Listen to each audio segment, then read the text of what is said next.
ছোটবেলা থেকেই আমরা একটা কথা খুব শুনে আসছি, তাই না? সফল হতে হলে গাধার মতো খাটতে হবে, কঠোর পরিশ্রম করলেই সফলতা আসবে। পরিবার, স্কুল, চারপাশ সব জায়গা থেকেই এই একই মন্ত্র আমাদের শেখানো হয়। কিন্তু আজ বছরের পর বছর ধরে চলে আসা এই চেনা ধারণার পেছনের আসল সত্যতা নিয়ে আমরা একটা গভীর বিশ্লেষণ করব। চলুন তো একটু ভেবে দেখি, আসলে কি শুধু অন্ধের মতো ঘাম ঝরালেই সফল হওয়া যায়, নাকি এর পেছনে এমন কিছু সমীকরণ আছে যা আমরা অনেকেই জানি না? একটু লজিক্যালি চিন্তা করুন তো, যদি শুধু হাড়ভাঙা খাটুনিতেই কাজ হতো, তাহলে পৃথিবীর সব কঠোর পরিশ্রমী মানুষ কেন সফল নয়? কেন সবার স্বপ্ন পূরণ হচ্ছে না? দিনরাত এক করে খাটা প্রতিটি মানুষ কেন সাফল্যের চূড়ায় পৌঁছাতে পারে না? প্রশ্নটা কিন্তু খুব সিম্পল, কিন্তু এর উত্তরটা আমাদের চারপাশের সমাজ ব্যবস্থাতেই লুকিয়ে আছে। আর ঠিক এই বাস্তবসম্মত প্রশ্নের উত্তর খুঁজতেই আমাদের আজকের এই এক্সপ্লেনার। ভাবুন একবার, একদিকে একজন শীর্ষস্থানীয় বিলিয়নিয়ার বা অত্যন্ত সফল মানুষ, আর অন্যদিকে রোদে পুড়ে ঘাম ঝরানো একজন দিনমজুর প্রতিদিন সকাল থেকে সন্ধ্যা পর্যন্ত হাড়ভাঙা খাটুনি খাটছেন। তার কিন্তু কায়িক পরিশ্রমের কোনো ঘাটতি নেই, তবুও তিনি কি সমাজের সর্বোচ্চ শিখরে পৌঁছাতে পারছেন? না।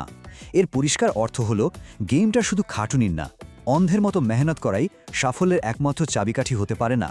এর পেছনে সাইকোলজিক্যাল এবং স্ট্র্যাটেজিক আরও অনেক গভীর ব্যাপার স্যাপার কাজ করে। আর এই পার্থক্যটা ঠিক কোথায় সেটা ডিকোড করতে আজ আমরা 6টা জীবন পরিবর্তনকারী মাইন্ডসেট নিয়ে ধাপে ধাপে আলোচনা করব। এগুলো হলো সফলতার মোহ, কাজের প্রতি ভালোবাসা, ডিস্ট্র্যাকশন বনাম ফোকাস, স্মার্ট ওয়ার্ক ও ধারাবাহিকতা, নেতিবাচকতা থেকে দূরত্ব এবং সবশেষে নিজের ওপর বিশ্বাস। চলুন ভেতরে ঢোকা যাক। প্রথমেই আসি 1 নম্বর মাইন্ডসেট, সফলতার মোহ বা ইলিউশন অফ সাকসেস নিয়ে। শুধু অন্ধ মেহনতের বাইরের জগৎটা আসলে কেমন? আমাদের অনেকেরই একটা অভ্যাস আছে, কাজ করার সময় বারবার ঘড়ির দিকে তাকানো, কখন কাজ শেষ হবে, কখন ছুটি পাবো। বিশ্বাস করুন, এই সময় মেপে কাজ করার মানসিকতা জীবনকে ভীষণ বোরিং করে দেয়। আর একটা কথা খুব পরিষ্কারভাবে বলে রাখি, টাকা হলো জাস্ট একটা বাই প্রোডাক্ট। সরাসরি শুধু টাকার পেছনে ছুটলে আপনি আপনার কাজের এক্সেলেন্স বা উৎকর্ষতার কথা ভুলে যাবেন, যা শেষ পর্যন্ত পতনের কারণ হতে পারে। কিন্তু আপনি যখন কোনো নির্দিষ্ট সমস্যার নিখুঁত সমাধান করবেন, কাজটাকে মন থেকে ভালোবেসে করবেন, টাকা তখন এমনিতেই আপনার পেছনে ছুটতে বাধ্য। এবার আসি 2 নম্বর মাইন্ডসেটে, কাজের প্রতি ভালোবাসা। দুজন সমান পরিশ্রমী মানুষের রেজাল্ট একদম আলাদা হয়ে যাওয়ার পেছনে এটাই হলো সবচেয়ে বড় ডিফারেন্স মেকার। প্রকৃত সফলতার আসলে 3টে খুব সিম্পল কিন্তু পাওয়ারফুল স্টেপ আছে। প্রথমত, একটা সুনির্দিষ্ট টার্গেট বা লক্ষ্য সেট করা। দ্বিতীয়ত, সেই কাজটার প্রতি গভীর ভালোবাসা তৈরি করা, হ্যাঁ, কাজটার প্রেমে পড়া। আর 3 নম্বর হলো যে কোনো পরিস্থিতিতে কনসিস্টেন্সি বা ধারাবাহিকতা ধরে রাখা। যারা নিজেদের ফিল্ডে একদম টপ লেভেলে আছেন না, তারা কিন্তু কাজকে কোনো প্রেশার বা বোঝা মনে করেন না, তারা প্রতিটি মুহূর্ত এনজয় করেন। এই প্যাশনটাই তাদের অন্যদের চেয়ে আলাদা করে দেয়। কাজের প্রতি ভালোবাসাটা কেমন হতে পারে জানেন? ধরুন আপনি কাজে এতই মগ্ন যে 1 ঘন্টা, 2 ঘন্টা, এমনকি 3 ঘন্টা পেরিয়ে গেল। আপনার টেবিলের পাশে রাখা গরম চায়ের কাপ একদম ঠান্ডা হয়ে গেছে, অথচ আপনার সেদিকে বিন্দুমাত্র খেয়াল নেই। বাইরের দুনিয়ার কোনো কোলাহল আপনার মনোযোগ ভাঙতে পারছে না। এই যে লেভেল অফ ফোকাস, এই চূড়ান্ত পর্যায়ের নিমগ্নতাই কিন্তু একজন সাধারণ মানুষকে অসাধারণ বানিয়ে দেয়। 3 নম্বর পয়েন্টে আসা যাক, ডিস্ট্র্যাকশন বনাম ফোকাস। এখানে কোয়ান্টিটি নয়, বরং কাজের কোয়ালিটি বা গুণগত মানটাই আসল গেম চেঞ্জার। একটু ভাবুন, বিক্ষিপ্ত মন নিয়ে বারবার ফোন চেক করতে করতে টেবিলে 10 ঘন্টা বসে থাকা, আর বাইরের সবকিছু থেকে ডিসকানেক্টেড হয়ে 100% ফোকাস দিয়ে মাত্র 2 ঘন্টা কাজ করা। এই দুটোর মধ্যে কিন্তু আকাশ পাতাল ফারাক। 100% মনোযোগ দিয়ে করা এই 2 ঘন্টার কাজ অন্যমনস্ক হয়ে করার 10 ঘন্টার কাজের চেয়ে বহুগুণ বেশি ইফেক্টিভ। ফোকাস মূলত আপনার ব্রেন পাওয়ারকে আক্ষরিক অর্থেই কয়েকগুণ বাড়িয়ে দেয়। আজকের দিনে আমাদের সবচেয়ে বড় শত্রু কিন্তু কোনো প্রতিযোগী নয়, বরং এই তীব্র ডিস্ট্র্যাকশন, বিশেষ করে সোশ্যাল মিডিয়া। এই আধুনিক ফাঁদটা অত্যন্ত নীরবে আমাদের মহামূল্যবান এনার্জি শুষে নিচ্ছে। আমরা সোশ্যাল মিডিয়ায় অন্যের ফিল্টার করা কৃত্রিম জীবন দেখে অবচেতনভাবেই তাদের নকল করতে চাই। অন্যের মতো হওয়ার এই তীব্র বাসনা আমাদের নিজস্বতা নষ্ট করে দেয়, আর আমরা জীবনের আসল লক্ষ্য থেকেই ছিটকে পড়ি। 4 নম্বর মাইন্ডসেট হলো স্মার্ট ওয়ার্ক আর ধারাবাহিকতা। এগুলোই হলো দ্রুত সফলতার আসল অ্যাক্সেলারেটর। আমাদের মধ্যে অনেকেরই ধারণা স্মার্ট ওয়ার্ক মানে বোধহয় খাটুনি থেকে পুরোপুরি পালিয়ে যাওয়া বা কোনো শর্টকাট। ব্যাপারটা একদমই তা নয়, বরং বুদ্ধি, কৌশল এবং কঠোর পরিশ্রমের সঠিক সংমিশ্রণ ঘটিয়ে অনেক দ্রুত ফলাফল অর্জন করার কৌশলই হলো স্মার্ট ওয়ার্ক। এটা পরিশ্রমকে বাদ দেয় না, বরং পরিশ্রমকে একটা সঠিক দিক নির্দেশনা দেয়, যাতে আপনি বার্নআউট না হয়ে যান। পার্থক্যটা খুব সহজেই বোঝা যায়।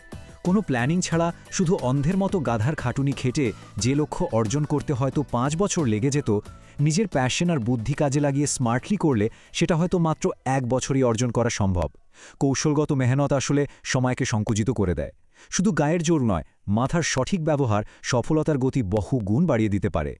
তবে শুধু স্মার্ট ওয়ার্ক করলেই হবে না, এর সাথে সবচেয়ে বেশি যেটা দরকার তা হলো কনসিস্টেন্সি। প্রচণ্ড উৎসাহ নিয়ে টানা 10 দিন রাত এক করে কাজ করলাম, তারপর মোটিভেশন হারিয়ে পুরোপুরি ছেড়ে দিলাম, এটা এক ধরনের ব্যর্থতা। এর চেয়ে প্রতিদিন অল্প অল্প করে হলেও নিজের কাজ চালিয়ে যাওয়াটা অনেক বেশি লজিক্যাল। প্রতিদিন একটু একটু করে নিজেকে পুশ করার এই ধারাবাহিকতাই হলো সফলতার আসল ইঞ্জিন। 5 নম্বর পয়েন্টে মুভ করছি, নেতিবাচকতা থেকে দূরত্ব এবং নিজের এনার্জিকে প্রোটেক্ট করা। আমাদের আশেপাশে এমন অনেক মানুষ আছেন যারা মুখে বড় গলায় বলেন যে কোনো বিপদের সঙ্গে আছে, কিন্তু বিপদের সময় তাদের টিকিটাও খুঁজে পাওয়া যায় না। এইসব ফেক বন্ধু বা টক্সিক মানুষদের জাস্ট কাট অফ করে দিন। আর হ্যাঁ, সবাইকে খুশি করার বা সবার কাছে প্রিয় হওয়ার এই যে একটা অহেতুক চেষ্টা, এটা আজই বন্ধ করতে হবে। সবাইকে খুশি রাখতে গেলে নিজের কাজটাই আর করা হবে না, আর শেষমেশ শুধু মানসিক কষ্টই জুটবে। মূল সোর্স থেকে পাওয়া একটা দারুণ রূপকের কথা বলি। ভাবুন তো, পৃথিবীটা যদি একজন মমতাময়ী মায়ের মতো হতো, তাহলে কি আমরা সারাক্ষণ অন্যের জীবনের সাথে নিজের জীবনের তুলনা করে হতাশ হতাম?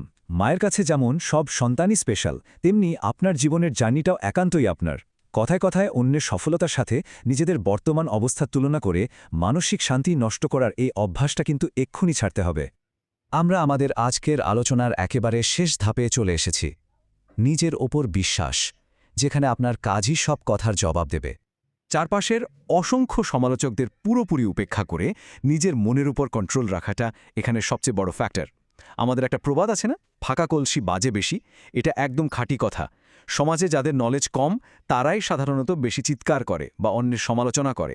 অন্যদিকে যারা সত্যিই যোগ্য আর প্রতিভাবান তারাই অপ্রয়োজনীয় নয়েজে কান না দিয়ে অত্যন্ত নীরবে শুধু নিজেদের কাজে ফোকাস করেন। তাদের এই নীরবতাই তাদের সবচেয়ে বড় শক্তি। জীবনে অপ্রত্যাশিত খারাপ কিছু ঘটলে আমরা খুব সহজেই ভাগ্য বা ব্যাড লাককে দোষ দিই, কিন্তু ইমোশনস সরিয়ে একটু লজিক্যালি চিন্তা করলে দেখবেন এটা বেশিরভাগ সময়ই কোনো ভাগ্যের দোষ নয়, বরং অন্যের মন রক্ষা করতে গিয়ে বা সমাজের চাপে পড়ে নেওয়া আমাদের নিজেদেরই ভুল সিদ্ধান্তের রেজাল্ট। নিজের ভুলের দায়ভার ভাগ্যের উপর চাপানো খুব সহজ, কিন্তু সেটা তো আর সলিউশন হতে পারে না, তাই না? তবে হতাশ হওয়ার কিচ্ছু নেই। সময় কিন্তু খুব অদ্ভুত জিনিস, যে কোনো মুহূর্তে সিনারিও পাল্টে যেতে পারে। আজকে আপনার পরিস্থিতি খারাপ হতে পারে, তার মানে এই নয় যে ভবিষ্যৎ অন্ধকার। অন্ধকার রাত পেরোলেই যেমন সকাল আসে, তেমনি মনে রাখবেন সৃষ্টিকর্তাও সবসময় সেই পরিশ্রমী ব্যক্তিদেরই পছন্দ করেন, যারা শত ব্যর্থতার পরও বাউন্স ব্যাক করার অদম্য সাহস রাখে। একটা কথা সবসময় মনে রাখবেন, সময়ের দেয়া জবাব কিন্তু মানুষের অনেক দিন মনে থাকে। এটাই হতে পারে আপনার আল্টিমেট স্ট্র্যাটেজি। ছোটখাটো কথায় কান না দিয়ে, অহেতুক তর্কে না জড়িয়ে চুপ থাকাটাই সবচেয়ে বুদ্ধিমানের কাজ। নিজের ভেতরের জেদটাকে জমিয়ে রাখুন। আপনার নিরলস মেহনত আর কাজের অকাট্য রেজাল্ট একদিন সব সমালোচনার সবচেয়ে পারফেক্ট জবাব দিয়ে দেবে। কারণ মুখের কথার চেয়ে কাজের আওয়াজ সবসময় বেশি জোরালো হয়। তাহলে এই পুরো ডিসকাশন থেকে আমরা কি বুঝলাম? সফলতা কোনো জাদুকরি ম্যাজিক বা হঠাৎ পাওয়া লটারি নয়। এরা পুরোপুরি আপনার মাইন্ডসেটের খেলা। এখন আসল প্রশ্ন হল, প্রতিদিনের সব অজুহাত আজই দূরে সরিয়ে চারপাশের সমস্ত নয়েজ ইগনোর করে আমরা কি আমাদের আসল লক্ষ্যের প্রতি সত্যিকার অর্থে ফোকাসড হতে পারব? জীবনে পরিবর্তন আনতে হলে এই ডিসিশনটা কিন্তু আপনাকেই নিতে হবে।